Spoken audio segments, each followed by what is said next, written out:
इंतकामी कार्रवाई हम क्यों करेंगे?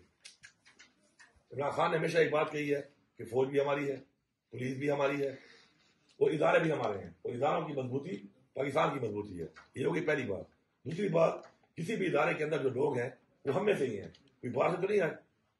अगर हम में से वो लोग हैं, हमने उनकी इस्लाह करनी है, इस्लाह हमने करनी है, और ऐसा निज़ाम मैं चाहता हूं बने।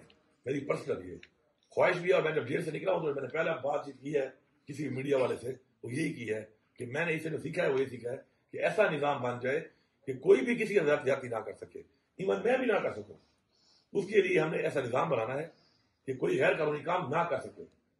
अब उसके लिए वो रिफॉर्म कैसे बनेंगे, वो उसके लिए हम इंशाल्लाह कानूनी टीम बनाएंगे और उनको बिठा के हम चाहते हैं कि ये चीज खत्म होनी चाहिए, और हम इसको इंशाल्लाह खत्म करके दिखाएंगे। और उसके लिए पहले हमने उसका पहले से एक मॉडल देना है।